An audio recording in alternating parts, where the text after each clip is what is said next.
Hey, Wire Monkeys, welcome to another episode of Let's Talk Cabling. On this episode, we're talking extended distances again, but this time we're talking about a device.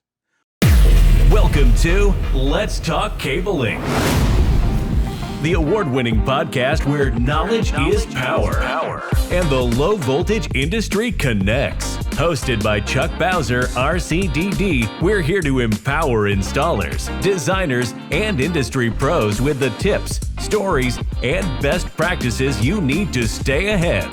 From copper to fiber, standards to innovation, this is the show that keeps you plugged into success. So grab your tools, turn up the volume, and let's talk cabling. Welcome to the show where we can tackle the tough questions submitted by installers, estimators, project managers, technicians, customers, even IT personnel. We are connecting at the human level so that we can connect the world. If you're watching this show on YouTube, would you mind hitting the subscribe button and that bell button to be notified when new content is being produced?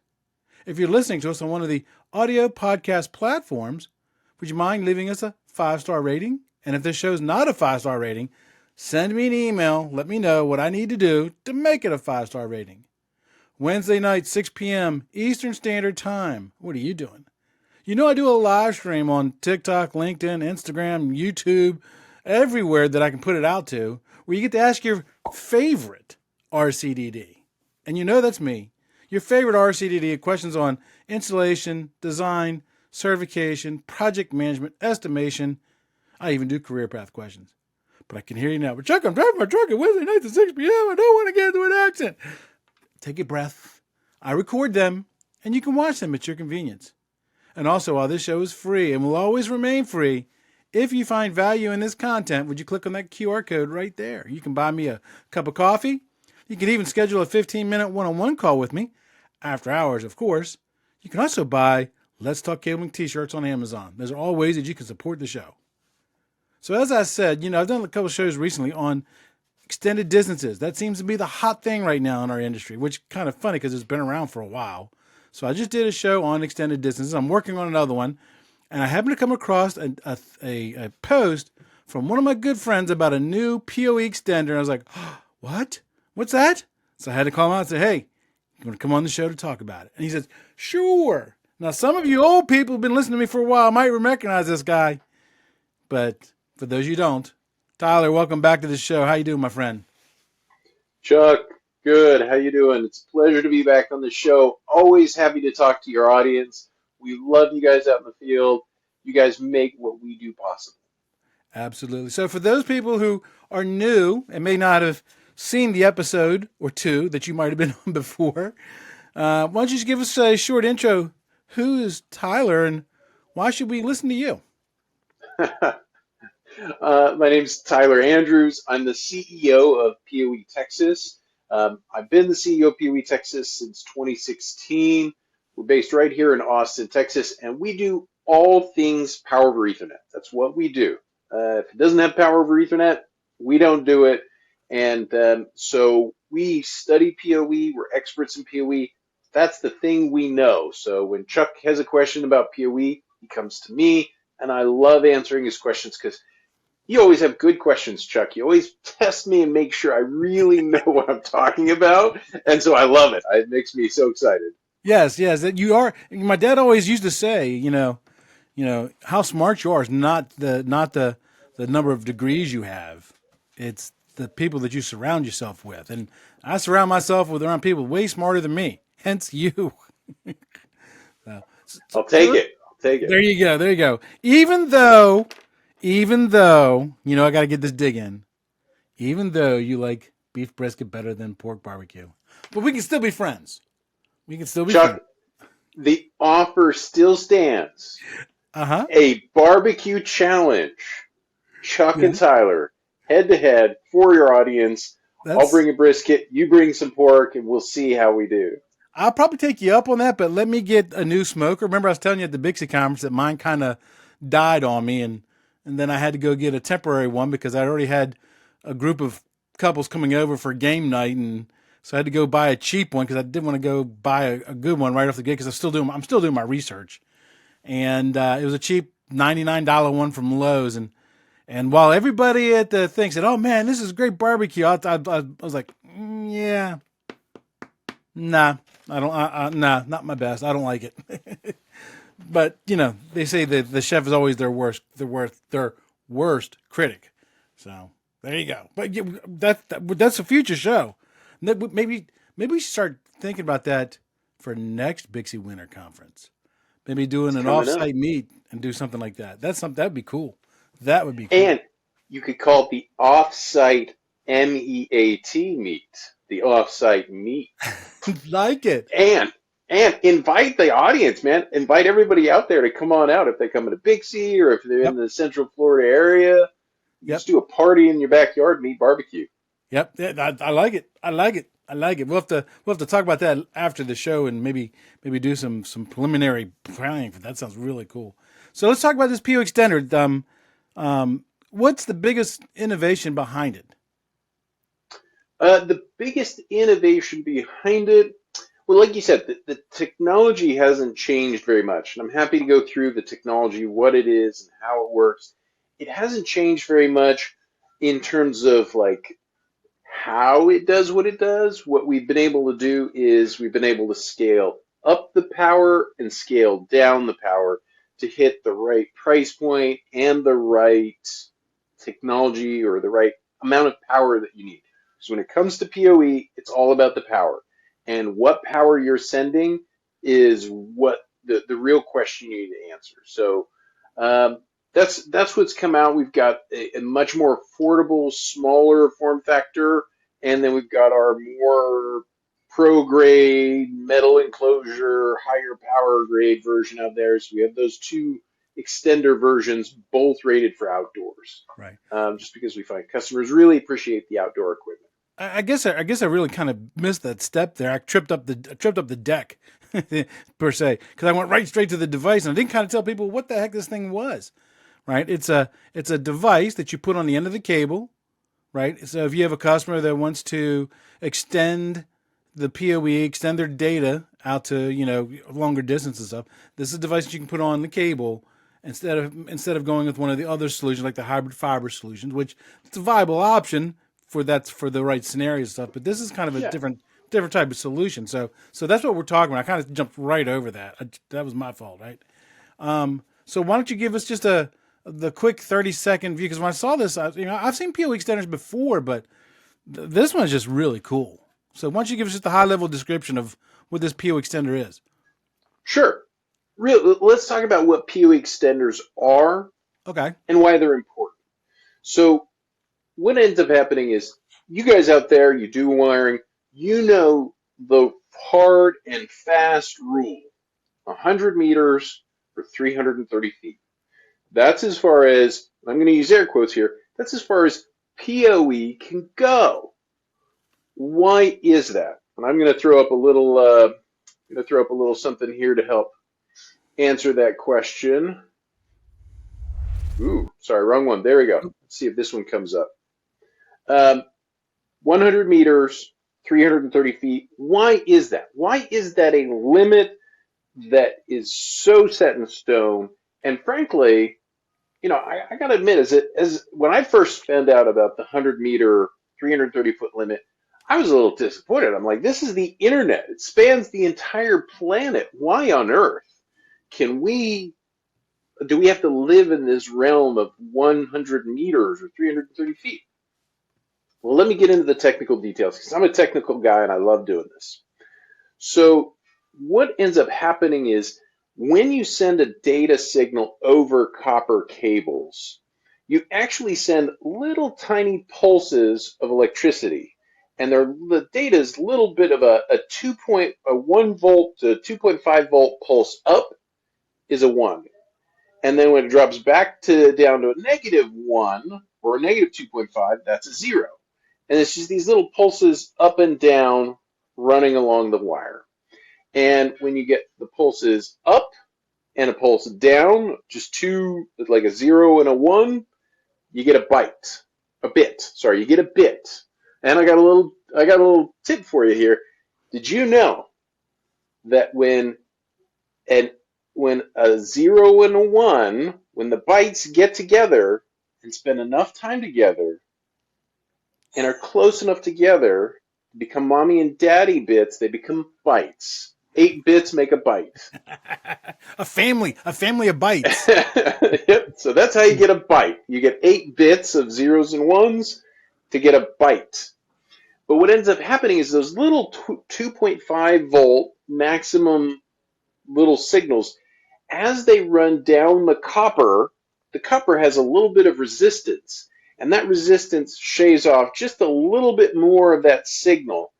And the IEEE standard, and it is pronounced IEEE, not IEEE, in case you guys are knowing. The IEEE standard says that in order for it to be an IEEE network switch, that little 2.5 volt signal has to be able to travel on Cat5 cable, Cat5, Cat5e, Cat6, has to be able to travel at least 330 feet or 100 meters. And so all of the manufacturers out there, myself included, we design our switches to be able to send the data transmission packet at least with clear consistency 330 feet or 100 meters. Mm-hmm. But what ends up happening is that power shaves off as you get down at the other end. But the reality is the PoE that goes on the same cable, it can go a lot further.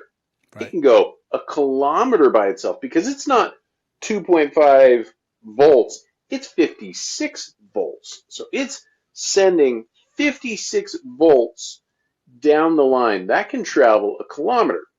So what ends up happening is a PoE extender as a product, what it does is it uses, and I'm going to throw this up there now, it uses a tsunami of voltage, 56 volts, to carry the signal. So you basically put your little 2.5 signal volts on top of a 56 volt tsunami and you run it down the wire. And at 100 meters, or wherever you put in you splice in your extender, what it does is it uses that 56 volts to make basically a data truck stop where the data can get out, stretch its legs, get a coffee, and a Diet Coke. Boost it up. Diet Coke, if you're a Diet Coke kind of guy, and boost up that 5 volt signal and send it on down the line. And you can keep doing that until you run out of power, frankly. 56 volts, you could easily do more than a kilometer. And that's how an extender works, is it basically acts as a mini switch with one port in that accepts PoE and has one port of PoE out, and that's what an extender does for you. Now, there are a bunch of different ways to extend data, and I'm sure, Chuck, you've talked about them. You did hybrid power. I've covered them. Yep, but this is this is a little different. Yep.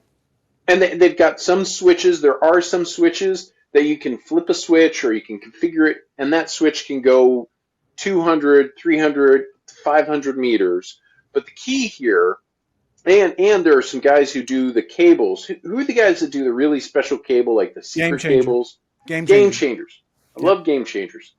But those special extender switches and the game changer cables, the problem with those is they can do the 300, they can do the 500 meters, but the data throughput erodes, meaning they can't do gigabit data. They can only do like 10 megabits at that extended distance, and that's very normal.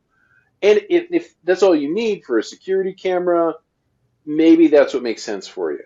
But if you want or need that gigabit data at the end of a 200, 300, 400 meter run, you do need a signal booster or an extender to get you there. So that's where an extender versus a game changer versus an extension switch on copper makes the big difference. Very cool. So that's how the technology works and where it fits into the bigger scheme of game-changing cables, extending switches, hybrid fiber power.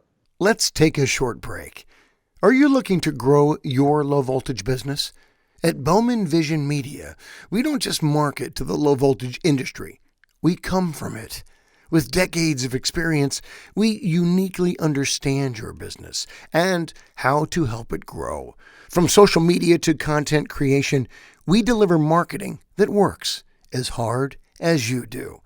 And while you're leveling up, check out the 49 Volts podcast, your go-to source for industry insights and expert interviews. Visit bowmanvisionmedia.com to learn more and subscribe to the 49 Volts podcast on YouTube or wherever you listen. Let me ask you a question, and go and clear your little graphic there so we can go back. Oh, good call.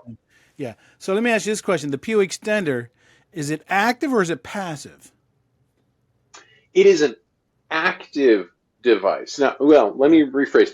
You can get a passive PoE extender. We make one. Very few people want a passive PoE extender, but you would buy a passive PoE extender specifically if you wanted or needed a passive PoE extender. Typically, they're 24 volts. They'd be most used by Ubiquiti or MikroTik, or like Mimosa. If you're in the WISP business, Mimosa has some passive PoE extenders, but you would have to buy specifically a passive PoE extender. Your average extender, it's active. Yeah, because when you said that that it boosts the voltage up, I'm like, well, that sounds like it's an active device to me, because it's not just going to, there's not a hamster inside the PoE extender on a wheel trying to generate electricity. It doesn't boost electricity unless there's power coming into it from somewhere, right? What it does is it uses the PoE, uses a tiny bit of the PoE power, and uses that to boost the data signal. So to be clear, like if I'm doing if I'm using a GPoE extender or a GAT extender, you get by IEEE standard at the first point of the extender, I should get, if you're using IEEE 802.3 BT power, I should get 72 watts incoming on my GPoE extender. And out of the GPoE extender, I will be getting something like 70 watts. And you'll lose about 2 watts of power with each extender you drop in the line.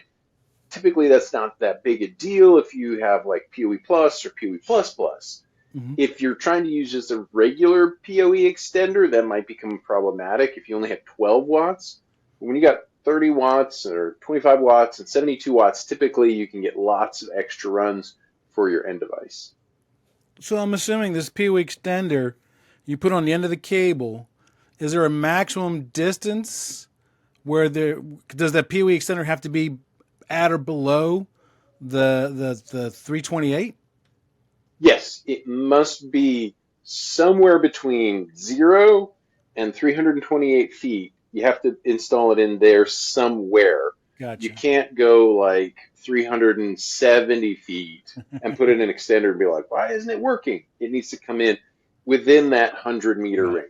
Right. It's garbage in, garbage out, right? So I'm assuming this could be anything, right? It could be Cat 5e, Cat 6, Cat 6a cable, correct? It can be. Now, I'm going to give you some feedback. Most people don't recommend Cat 5e, especially if you're going to try and run long distances. Right. Most people we know, either Cat 5e thicker gauge cable, which is what a game changer really is, or Cat 6 cable that's 23 gauge. So think about larger gauge wires for better data integrity, but you can do Cat 5e. Cat 5 by itself is basically out. Nobody does Cat 5. Right. Most owners I know don't really want Cat 5e, but it is an option if you're using that. Yeah, our industry, unfortunately, calls Cat 5e Cat 5 all the time. I don't know why it does, but it drives me crazy, and it leads to confusion. But there's actually two types of Cat 5e, and that's why I threw Cat 5e in that list, right? Because you got regular 24 gauge Cat 5e, and then there's also a 23 gauge or 22 gauge Cat 5e as well for power. So that's correct. So that's why I lumped it in there. But yeah, I would always start off with like a Cat 6 or Cat 6a. So I put this PoE extender at 295 feet because that's where my permanent link length is. How much further is this PoE device going to send the data and the power? Another 100 meters or 330 feet, 328 feet. So it'll boost it for the full next range of a Cat cable. Oh, okay. Okay. And that could be inside plant or outside plant, correct? Yes. A couple tips though. Make sure if you are installing this device outside, get an outside rated one.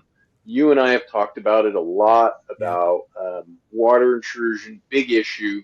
And speaking of which, make sure you're using outside rated cable. You don't want moisture seeping into, because this is an active device, like you pointed out, it's a proper Right. switch. Right. You don't want to use regular indoor cable that might allow water to seep Right. through the shielding and then Right. do capillary action up into this extender. If water gets into this inside the extender, it's rated on the outside, but once it gets inside, it'll erode or corrode some of some of the circuitry Right. inside there, cause it to go out. It'll stop working.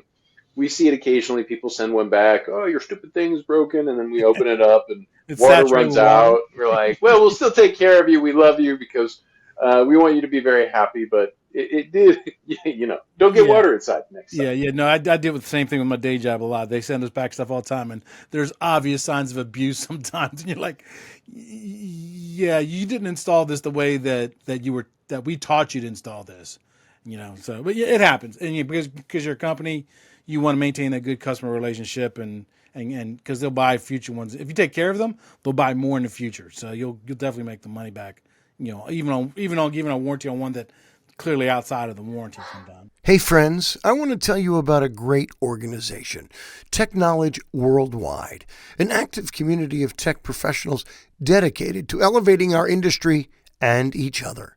It's the real deal, and I'm grateful to be part of this community. Their annual tech conference is coming up April 23rd and 24th in Nashville, Tennessee, and will feature amazing speakers, workshops, and even Bixby continuing education credits. Stay up to date and lock in your spot now at techfest.org. That's TEKFEST.org.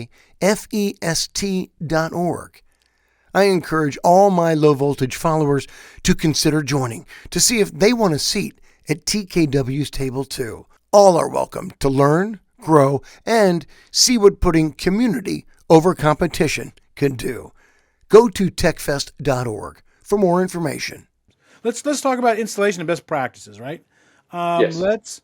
What should an installer keep in mind when they are going to be putting in a PoE extender? Ooh, great question. I'm going to pause here. I have some installation videos. So here's the videos that Tyler was talking about. So make sure that you watch it on the YouTube channel so you can see the video as well.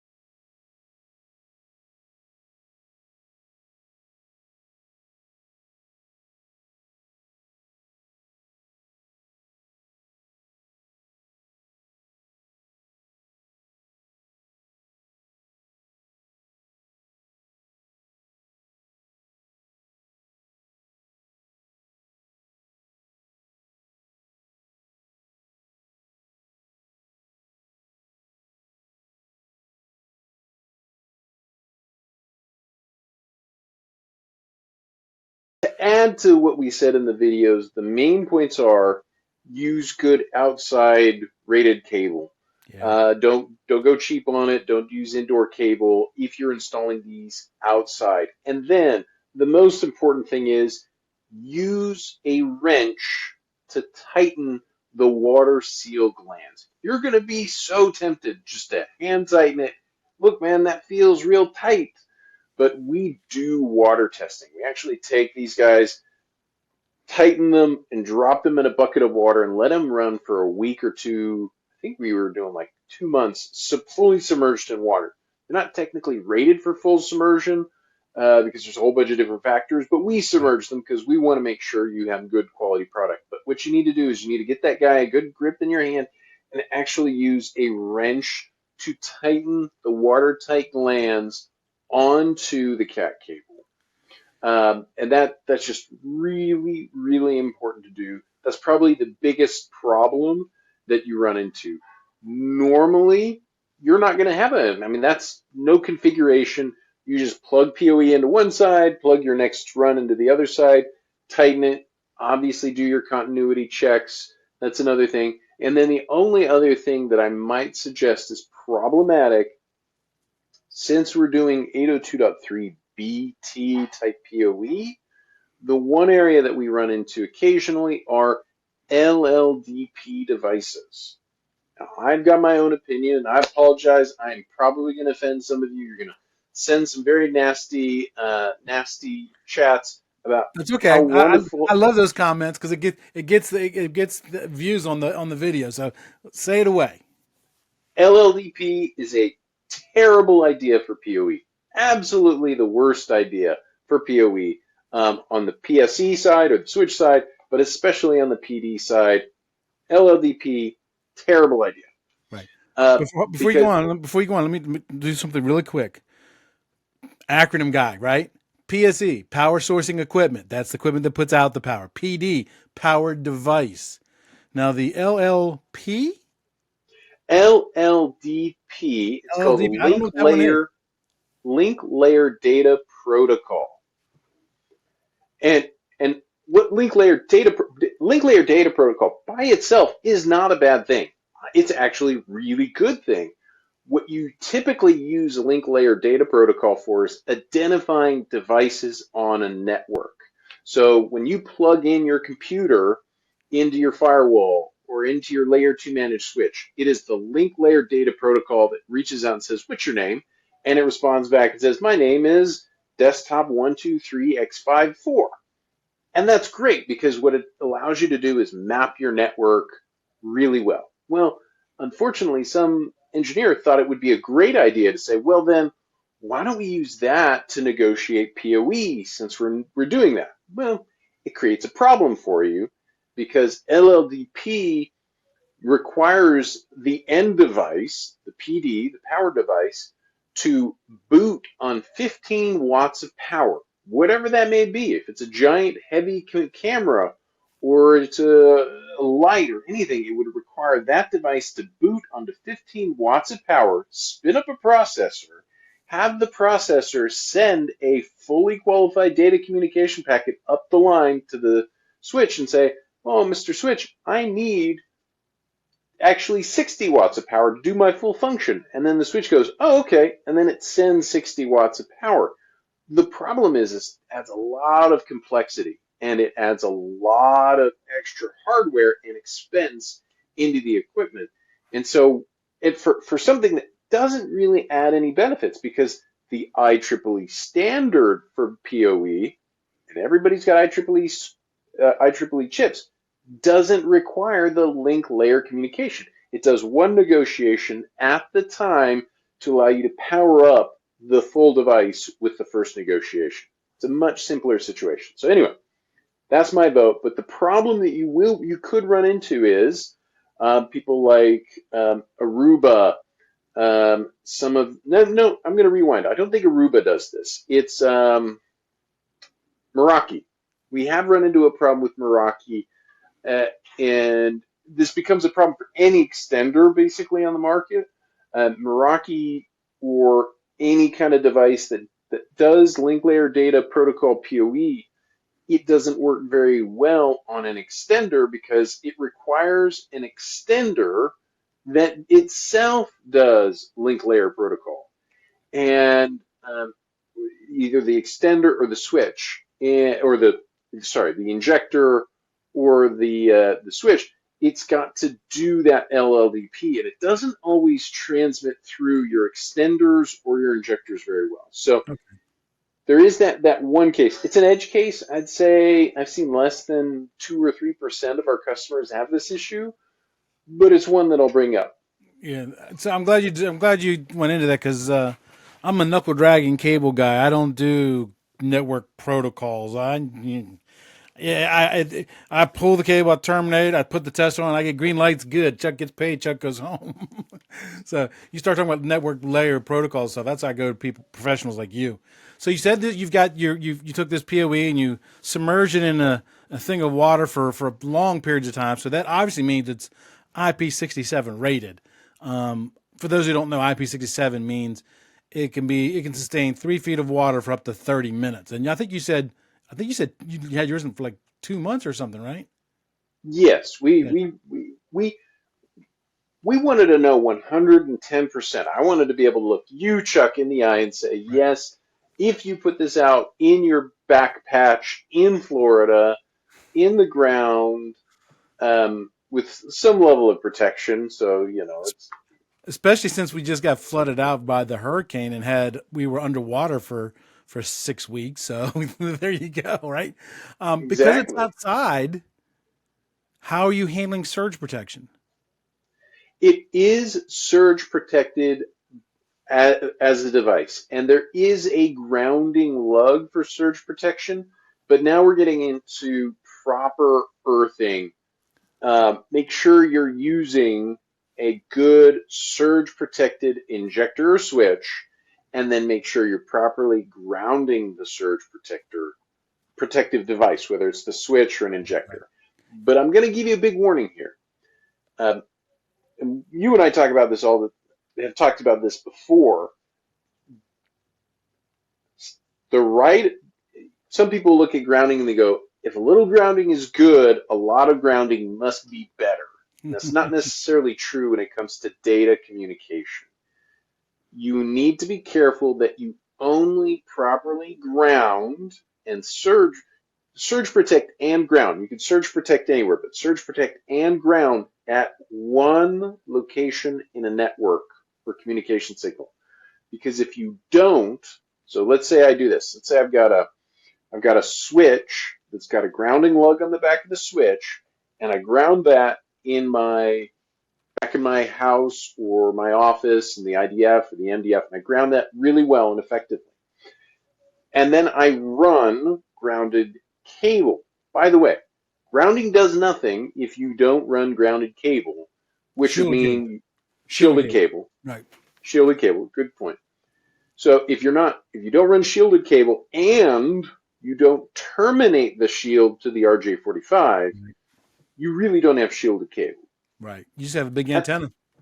you just have a big antenna. But Hmm. what ends up happening is if you do have a shielded cable and you do properly ground it at both ends, terminate the shield to each end of the RJ45, and then if I ground the end device as well as the switch, you create something called a ground loop, an earth ground loop.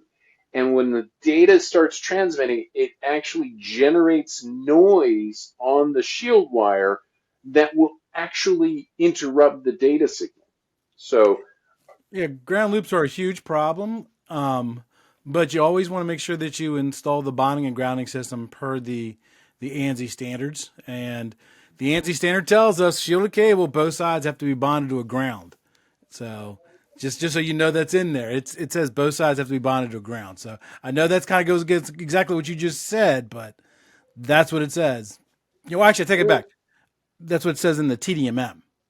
I have to go actually okay, have to go look it up in the ANSI standards, see if it's in the ANSI standards. But I'm not. You know the standards much better than I do, Chuck. All I know is it is the physics of what's going to happen if you yep, ground both ends of a properly shielded and grounded network cable. You're going to create noise on the circuit that is you going can. to negate the You, effect of the you certainly shielded. can. You certainly can create a ground loop, but if the bonding and grounding system is done correctly and it's also tied into the electrical service ground where allowed by code, because not every HJ will allow that, but now you have one reference to ground no matter where you plug into that system. So there are ways around it, but ground loops can still cause issues. They certainly can. So Yes. putting in this PoE extender, do they have to use UTP cable, shielded cable? Is there any special type of cables they need to use? Outdoor rated. We talked about it. Needs to be outdoor rated cable. Um, shielding for the device to function by itself. No, just just a straight up cable. And sorry, my brain is freezing here. It is just a UTP cable. You don't have to have the shielding. The shielding is really for noise Right. and ground protection, like a lightning strikes or surge protection. But for the device to function, you don't have to have them. Let's kind of shift the conversation and talk about real world applications. So you've already mentioned one, using it to extend like cameras or something like that. So what kind of industries or projects would use this type of PoE extender?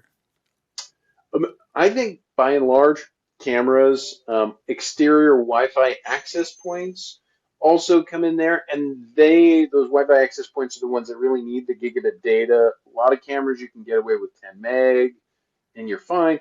But exterior mounted Wi-Fi access points, really important to do. If you're doing a big array, you're working with a greenhouse company, they wanted to make sure that their entire outdoor lot had good Wi-Fi because customers were buying and checking out over the Wi-Fi.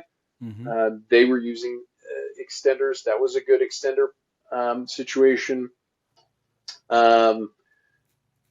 Sorry, So cameras. you actually bring up great points because, like you said, just for a camera, cameras, they're 100 meg. They're very low bandwidth, most of them, not all of them, but most of them. It's not until you start getting to wireless access points you can start really want to drive that, that 1 gig, 2.5 gig, maybe even up to 10 gig. And that's where I think this PoE extender really kind of shines as compared to other things, right? Yes. And when you mentioned the I think you said it was a greenhouse or a nursery or something. There's a lot of businesses now that are shifting away from it. I don't understand. Well, I mean, I understand why, but I don't agree with it. But there's a lot of industries shifting away or shifting towards doing everything on a wireless network, and that's okay for some things. But the cashier who's sitting at the very front of the greenhouse, who their iPad connect to Stripe to process payments and stuff, that's maybe not something you want going over a Wi-Fi signal, because Wi-Fi signals, they're susceptible to RFI and EMI, and they're not as secure as a hard-run cable. But some scenarios you can't do that just because of length and stuff like that. Exactly. And I'm a PoE guy. I'm always a proponent. If I can drop a wire to it and good network cable, it's the safer, more reliable alternative to Wi-Fi. But obviously there is a real place for good, solid outdoor, indoor Wi-Fi coverage, Right. and that's where PoE really works. Right. The other types of situation where long-run power over Ethernet comes in handy is just how many times have you been on a job where the owner or the architect or the contractor assures you this is within 100 meters of 330 foot. And you go out there and you're pulling your cable. Too often. And you look at the wire at your count and you're like, wait a minute, this is 340 feet. Yeah. What's going on? Yeah. And let's just say it happens more than once. Exactly. And I'll guarantee you, none of them are going to say, they're going to be like, well, just run it. Nobody's going to say nice things about you in 6 months because you've done the continuity, it works. The data, when there's not much data throughput, it works just fine. But nobody's going to go, Chuck did us a good solid because he told us it was 350 feet, but he still ran it, and it's not working now, but he still put it in. Right. I don't know if you think anybody's ever going to say that about you. But no, they're going to be yelling at you. Why didn't you tell me it wouldn't work at 350 feet? That's what they're going to say. Exactly. And you're going to go, well, so-and-so, well, don't listen to so-and-so. He's a moron. Why would you listen to him? So when you're running into those situations where you need just an extra 10, 20, 30 feet, for the price of an extender, it saves you the extra truck rolls and a quick, hey, Mr. Owner, I'm just going to throw this in there. It's a small little change order because the run is a little bit longer than expected. Yep. This will save you from headaches in the future. That is the real big win on this, is to do that. So even if they really come into play when you just need that little extra for 1 or 2 runs. Yeah, But then, a good technician, once the customer shows them where the beginning run is and where the end of the run is, theoretically they should be walking it off anyway. And as soon as they realize that's beyond the maximum length of 295 feet for a permanent link, that's when they need to address it right then and there and say, well, hold on, this is too long. We need to figure out alternate methods. PoE extender, game changer cable, hybrid fiber copper solution. This is not your typical run because of that distance. And then I've always found that when it comes to customers, if you help them, customers will make the right decisions if you lead them down the right road, right? You just got to give them enough information to make the decision on them for themselves. And so what, this actually, just thought of a question, because I mentioned hybrid copper fiber solutions. A lot of times with those beyond extended distances, you got to calculate voltage drop, right? And I'm thinking, tell me if I'm wrong. I'm applying the knowledge that you just laid upon me, Tyler, because I'm putting a PoE extender. It's only going out another 295 feet or 328 for channel. I don't have to calculate voltage drop with a PoE extender. Is that correct? yes and no. So that's a great question, Chuck. You do need to plan on voltage drop because voltage drop is real whether you add an extender or not. What you need to, these are some important numbers you need to know. The minimum voltage at your end device that IEEE says you have to achieve is 42 volts.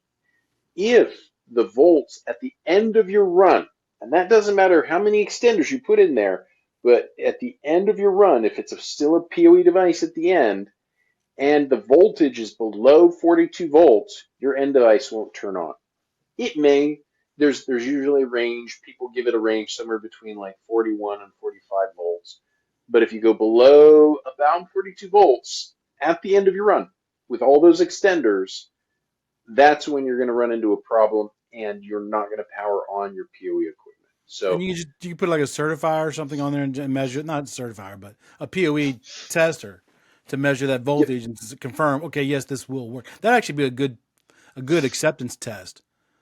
yep. And I know some guys who make a great PoE tester that you could plug in line and see what the voltage is while the equipment is operating. Who? Oh, me. Ah, there you go. See, there you go. But if you need to, I'll also throw it out there. We have on the App Store and the Google Play Store a free app that lets you put in how much power you're using, what kind of cat cable you're using, what kind of PoE you have, and it'll calculate for you your voltage drop. Oh, that's cool. So if you know the stuff ahead of time, you could just do a calculation and see whether you have enough. And it'll tell you when your device will run out of PoE power at the end, how long you can go with your PoE cable. Oh, that's cool. I love free apps that do stuff like that. Let's talk about the future PoE. Since you're Mr. Plugged In with PoE, what do you see is going to be the next evolution for PoE and long distance stuff? That's a good question. Well, I will share another product that is a different kind of an extender and one that I think you should know about. How many times have you run your network cables with your PoE in the wall? You had to go through fire stops. You had to make these crazy turns into ceilings. And then you get to the other end, you terminate it, and then the client comes up to you and goes, "This is great, but I need another cable." And you're like, "No, why am I doing this to myself?" Right. So one of the things that we also do is we have products that let you basically use that network drop with PoE to add network ports at the other end. So remember I said earlier that a PoE extender is a one-to-one port switch. Well, now we've just made it so it's 1 to 4 ports. So you can run 4 ports of power and data off of one network cable. And we have we have units that are meant to be mounted in boxes, metal cases, and some that are mounted right into a single gang box and looks like a 4-port patch, a little 4-port keystone wall plate, 1 port of PoE in, and then 4 ports of power and data out. And I think that people love that. They find it works really well for them. and that both form factors just really fit the option for what you need. But that's definitely a future development with long distance PoE that people use. Absolutely. So let me ask you this about PoE of Texas, since you're the CEO there. I know important people. I know the CEO of PoE of Texas. What are you guys doing to support smart buildings and IoT? Oh, well, we do our whole building intelligence system. So if you've seen, we have a system called the Denton Digital Building Intelligence, and it is the whole system from the PoE switch to lights, shades, IoT devices. We offer that whole integrated system with the hardware, the software, the design support. So if you guys are out there and you're looking at opportunities to say, hey, I'm going to do something, I need to do something crazy with a smart building, we have a platform pre-built for you to attach on all kinds of different things. Obviously, we do lighting. We do blinds, shades, smart tint, all over the network cable. We're doing access control. Stop. Smart tint? What's that? Smart tint. That's a fun one.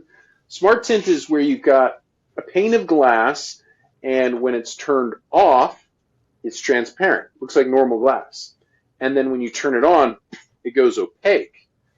And people use them in homes. High-end homes love stuff like that, where you don't have to have shades on your windows. You can have these big, giant, beautiful, picturesque windows on the front of your house. You don't have to have big curtains and shades, but when you want a little privacy, you flip a switch, goes opaque, and you can't see into the house anymore. That's cool. So is it like one big sheet, or because there are some windows that are like the sliding door? I'm kind of get off subject here, but like the sliding glass doors that are big. But here's what I was thinking, because when you said that, I kind of halfway knew what you were talking about. I'm thinking, hey, the podcast studio's got those windows, but it's got the 6 little panels, and I could turn it on, and it would act like a light diffuser, and I could use natural lighting and stuff. And it's like, so how does it come? I mean, is it one big piece, or is it multiple little pieces? How would you tie a window together that's got 6 panels instead of 1 panel? You just wire them up together. So basically, can we take a pause and I'll get a sheet for you? Pause. Sure. All right, here I am. I'm back. So this is what it looks like in its natural sheet form. It's just got a red and a black wire, and then you can get them cut specifically to whatever size your window needs to be to fit so this guy will fit. Now, if you're really smart, what you do is you buy this with it sandwiched between the layers of the glass, so that when you wash the windows, you never have to worry about this film. But you can just buy this film. If you already have your windows, you buy this film, and this would fit, and then you just mount it on the window, and you have to install it like a film, and then wire these up to your little power supply, and it turns them on and off. That's slick. That is slick. Yeah. That is slick. Since you started talking about IoT and building automation stuff, PoE's heavily involved in, I think one of the founding members of the PoE consortium, right? So, and I just did have his name escaped me at the moment, the president on a couple weeks back. David Robinson. Yes, Dave, thank you. I don't know why his name escaped me. David Robinson on from the PoE consortium. Yes. That seems to happen when you get old like me. Things start slipping out of your brains and stuff. So if somebody wanted to get more involved in the PoE consortium, how would they do that? You could become a member, or you could just attend some of the events.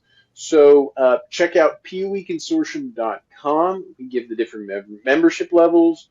We give the different opportunities.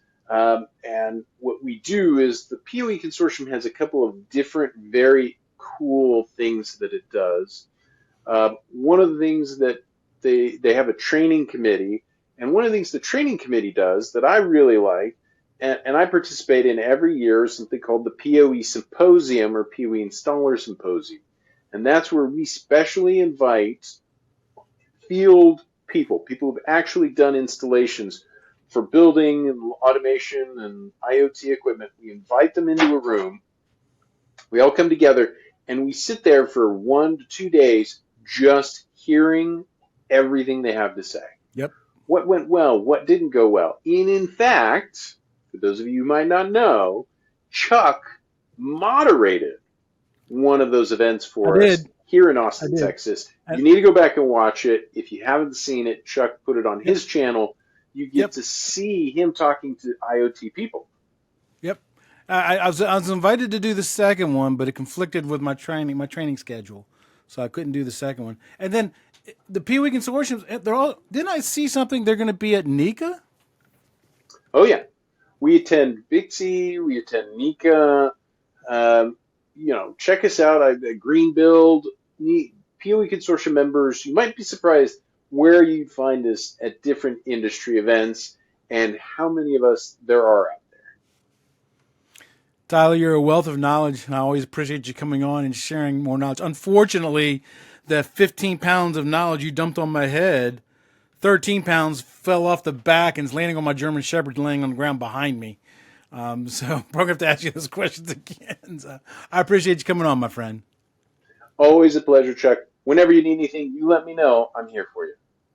Thanks for listening to Let's Talk Cabling, the award-winning podcast where knowledge is power and the low-voltage industry connects. If you enjoyed today's episode, don't forget to subscribe, leave a review, and share it with your crew. Got questions or ideas for the show? Chuck wants to hear from you. Stay connected, stay informed, and always aim for excellence. Until next time, keep those cables clean, your standards high, and your future bright. Let's talk cabling, empowering the industry one connection at a time.